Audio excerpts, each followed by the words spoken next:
আশরাফুল ইসলাম বিপ্লবী তো আসলে আমি বলবো তাই তো আমাদের শুনে সুলফিতের আদর্শ আছে যারা এসেছেন প্রত্যেকটা আল্লাহ কোরআনের আদর্শে পরিণত করবে।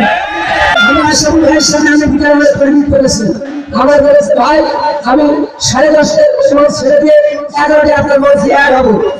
বারবার আমার কাছে রিকোয়েস্ট করেছে যে আমি 1 মিনিট পার করবো না। আমি অনেকবার ফোন দিয়েছি আমার মঞ্চ ছেড়ে দিয়ে আমরা যে সময় ছাড়া করে কাজ করে 10 মিনিট আগে ছেড়ে দিয়েছি। সুতরাং বসে আশরাফুল ইসলাম বিপ্লবী আগে হুঙ্কার দিতে পারে না, সাক্ষীও ছিল হুঙ্কার দিতে পারে।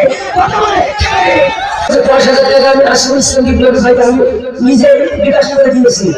এরপর আমরা বারবার যোগাযোগ করেছি, আসেনি।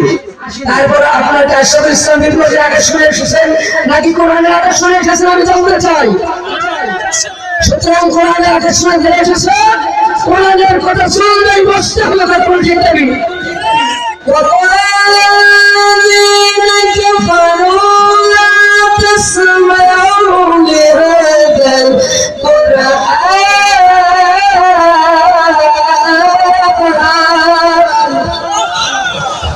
আল্লাহ নবী আখির জামানার পয়গম্বর বলতেছে কতটুকু হবে।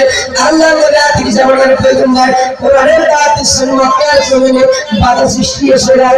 আল্লাহ নবী কোরআনের দাওয়াত যত মাইল খায় আর কাতরে কাতরে লোক আসে, ইসলামের যত বাধা আসবে কাতরে কাতরে লোক আসবে। কথা বলে ঠিক না ঠিক?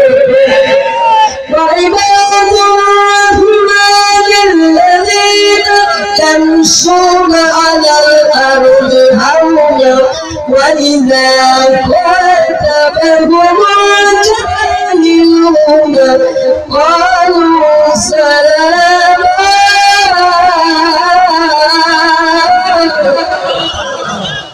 আল্লাহ সুবহানাহু ওয়া তাআলা ডাক বলেন রহমানের গোলাম যারা হবে তার গোলাম আমরা কার গোলাম।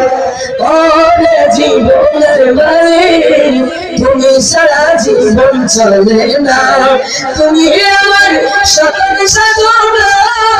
জীবনের মালিক তুমি সারা জীবন চলে না। ঠিক আছে।